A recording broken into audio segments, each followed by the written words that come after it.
Hello, I'm Matteo, the Chief Mobile Opinionist here at Tech Travel Geeks, and today we are going to wrap up our coverage of the Samsung Galaxy S20 FE, which we've been covering for quite a while here on the Tech Travel Geeks YouTube channel, by comparing it to the Samsung Galaxy S21 FE, the one here on the right, which is its successor. But let's see how the two devices stack up against each other. What you may decide makes it important for you to choose one over the other, especially considering that both are still currently on sale and often come at a very, very good deal when it comes to being bundled with your network services. So the Samsung Galaxy S20 FE, the original one, or the first fan edition device that we saw here in Europe and was widely sold, was announced in September 2020 and went on sale shortly after that, whereas the S21 FE was announced and released in January 2022, so it was almost a year and a half afterwards. In terms of the package, they're very, very similar. They're both almost flagship devices with flat screens, with really good overall battery life, cameras, performance, and more importantly, very nice bodies. Not too big, not too small. They're pretty much the direct competitors to the iPhone 11, 12, 13, the standard one, not the Pros. And these Samsung devices did a very good job in the market. They've been very popular. Anyway, the S20 FE is, in this case, slightly larger. It is just marginally longer, so you'll see that compared to the S21 FE, it's just a little bit longer in its height.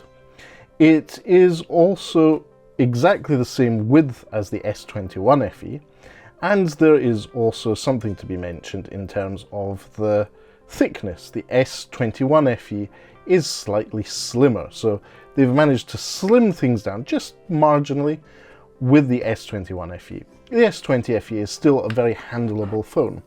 It has, in this case, a 6.5-inch display, which is an AMOLED display. It's a very nice one with a 32 megapixel selfie camera in the top middle here. And in terms of ergonomics, it was really quite good because you didn't have that curved screen that sometimes is a bit of a waste of usable screen on a smartphone. The build quality, apart from the AMOLED screen with very slim bezels around the whole device, was very pleasantly wrapped up with the glass stick back. Plastic made to look like matte finish glass. And it's very similar to the material that was used in this case, the S21 FE, even though the colors on offer were different. In terms of industrial design, the camera module is in the same area of the phone, top left, if you're looking at the back of the phone. But with the S21 FE, there's a little bit more design that went into it, into making it an integral part of the back of the phone. Whereas on the S20 FE, it was its separate module, as was the Vogue in 2020 in terms of industrial design for camera smartphones. In terms of the body of the phone, both phones have an aluminium body. That means it's quite durable, but there's some noticeable differences in the actual design of that. So if you look at the S20 FE, it goes a little bit slimmer around the edges and then it thickens out along the top. There are antenna bands. It's a overall very pleasant design, in my view. Then with the S21 FE, Samsung was essentially catching up to the industry's trends, which called for a slightly more boxy design. So it's a thicker, more consistent design of the sides here that you have. In terms of having a slightly smaller device with this design, it is actually, in my view, a little bit more practical to use. Whereas the S20 FE was pleasant to see and look at and quite a looker, it was a little less practical to use. But each to their own, this is a subjective matter.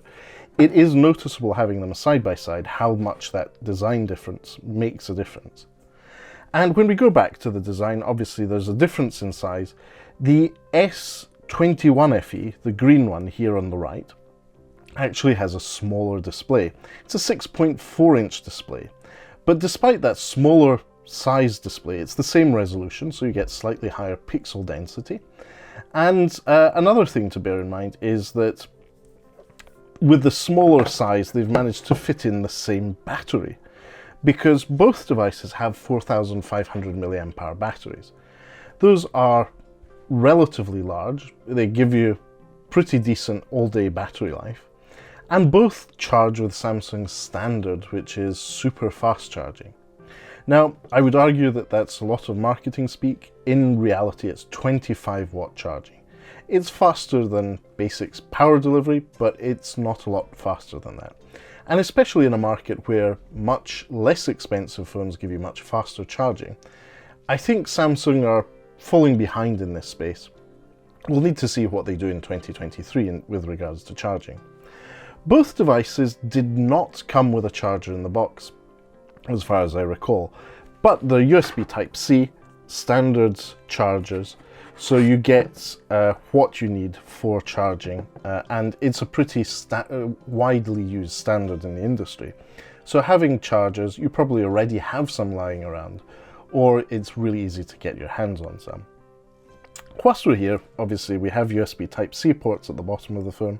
There's also the usual microphone hole, but it's a completely different industrial design, as you can tell here, because the SIM card tray on the S21 FE, the green one, is in the bottom of the phone, whereas on the S20 FE, it's at the top. There's also an extremely important difference between the two devices in terms of the functionality of that slot.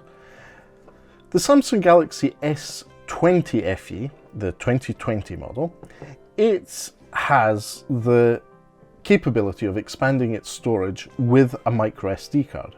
Yes, you can choose between having two SIM cards and a micro SD card with a SIM card, which for many people is very, very important, especially when traveling.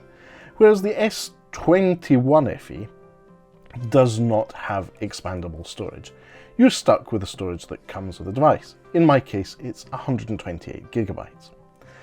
Now, overall, as I said, these are almost flagships. One thing that they did not cut down on the spec sheet of these two devices were the processors.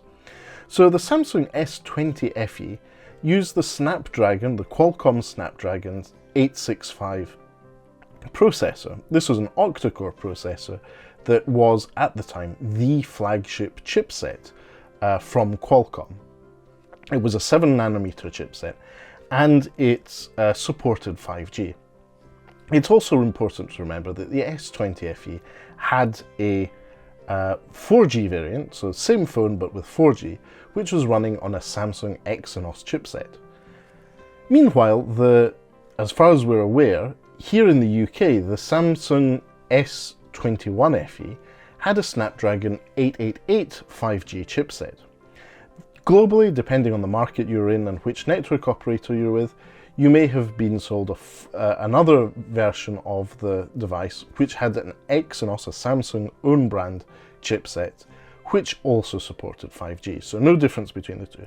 But the important thing to bear in mind is that both devices have flagship chipsets, and paired with either 6 or in this case 8 gigabytes of RAM, in terms of performance, it was astounding. You were getting well more value from this smartphone than you would have in the equivalent, not Fan Edition, not FE smartphones from earlier in the year from Samsung.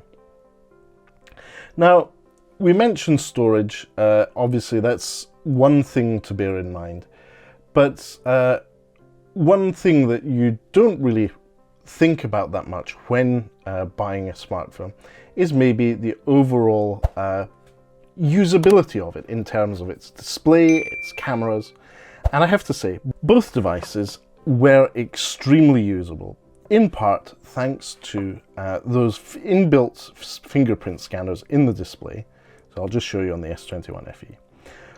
Underneath the AMOLED display, you had a really good fingerprint scanner. You could also enable face detection. It was overall a great very usable smartphone from both devices. And moving on to, in terms of sensors and capabilities, they have all the usual things like a gyroscope, proximity sensors. There was also a lot of software features from Samsung that came from One UI, the successor to TouchWiz, Samsung's own Android distribution. And I'm happy to say that as of January 2023, both the Samsung Galaxy S20 FE and the Samsung Galaxy S21 FE have been updated to One UI 5. And One UI 5 is, as I said, the Android distribution from Samsung. So if you go to About Phone, you'll see that in this case, it does give you the details and the fact that your software is set to One UI 5 running on Android 13. Much the same in this case as the S20 FE.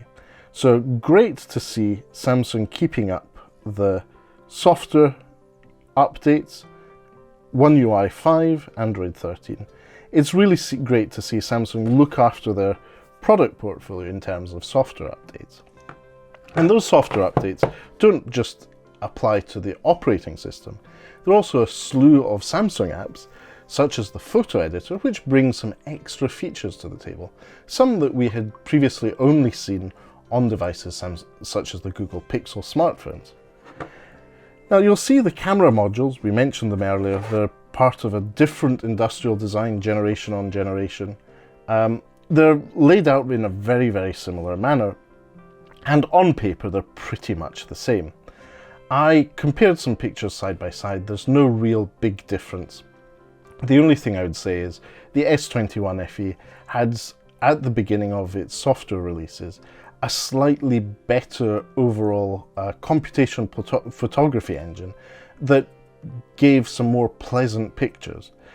They may not have been the most accurate in terms of colors, but in terms of performance, so the sort of day-to-day use of a camera phone, it took really good pictures that were more pleasing to the eye.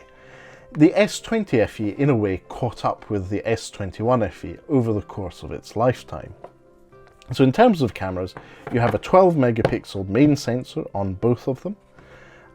Those are obviously optically they have optical image stabilization. Great cameras for everyday use, and it was as simple as pointing and shooting really good shots. So great shots on both of them. Check out our long-term reviews of the Samsung S20 FE and S21 FE if you want to see those pictures. They're on the Tech Travel Geeks YouTube channel. Now, next up, there's an 8 megapixel telephoto sensor. Both these devices have that. That enables you to do essentially zoom in, and it performs quite well. It's really quite good for zooming on things that are far away. And to round things up on the back, there's an extra 12 megapixel ultra wide camera, which makes it great to get landscape shots, make your pets look like giants, and all those great things. And then last but not least, I think it's one of maybe the less shouted out about features of the S20 and S21 FE devices was video. They both record video at 4K, and I found that video to be really quite good. I had made sure I had the electronic image stabilization on.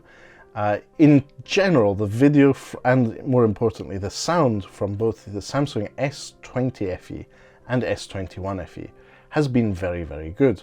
And we've also used it for content that has made it into Tech Travel Geeks videos here on the channel. So we've talked about the cameras on the back. It would be rude not to mention the ones embedded in the screen with the cutouts there.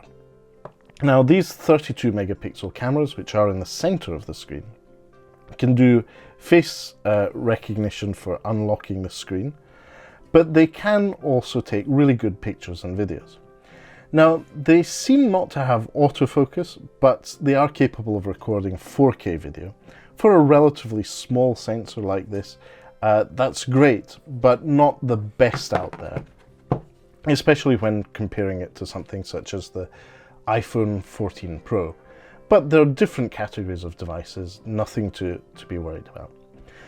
In terms of sound, both devices do not have courage ports. They don't have 3.5mm audio jacks. So if you have wired headphones, you'll probably need an adapter. And if you, on the other hand, want to use Bluetooth, you can do that. Both the Samsung S20 FE and the S21 FE support Bluetooth 5.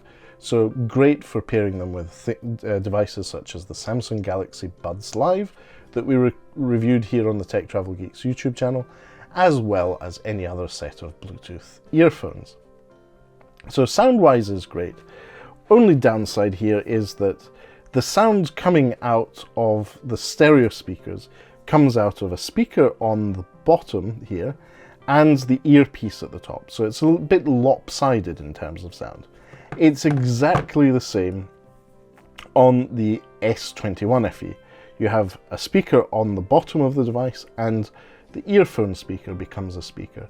So it isn't perfect sound, but enough to listen to a podcast in a hotel room when traveling, or just put your phone on speakerphone. So it does work, but it's not perfect.